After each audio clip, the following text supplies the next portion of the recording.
लालच लागे जन्म गमाए, माया भ्रम भुलावेगा। आई के यम जंग संग पकड़े, ता दिन कछु न बसावेगा। सुमिरन भजन दया नहीं कीन्हा, यम का सोटा खावेगा। कहे कबीर सुनो भाई साधो, साधु संग तरी जावेगा। कहते हैं, अरे मन तू परमात्मा राम का स्मरण कर, उसका ध्यान और चिंतन मनन कर, अन्यथा अंत काल में बहुत पछताएगा।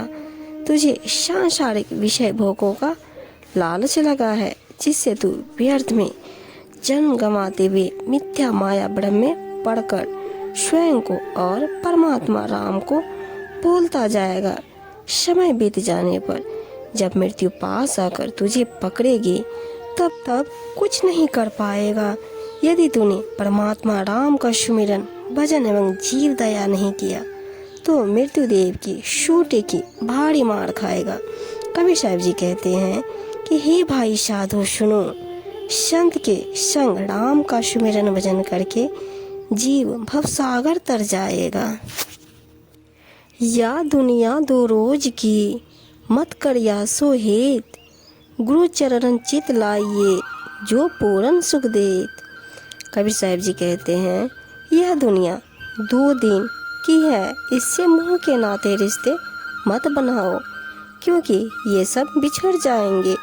यदि तुम अपना भला चाहते हो तो सद्गुरु के श्री चरणों में अपने चित्त को लगाओ, उनके ज्ञानोपदेश के अनुसार आचरण करो, जो परम सुख शांति देने वाला है। कबीर, यह तन जात है, शको तो राखो बहोर, खाली हाथों बह गए जिनके लाख करोड़।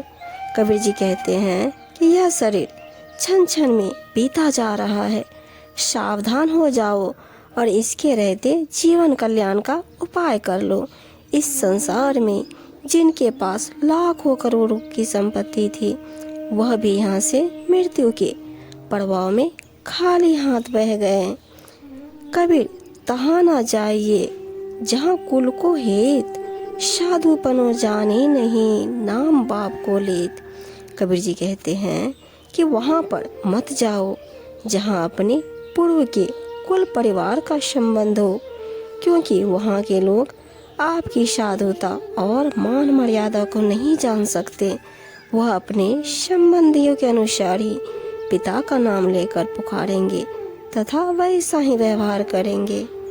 कबीर, संगी साधु का दल आया भरपूर, इंद्रिन को तब बांध दिया, या तन किया घोर।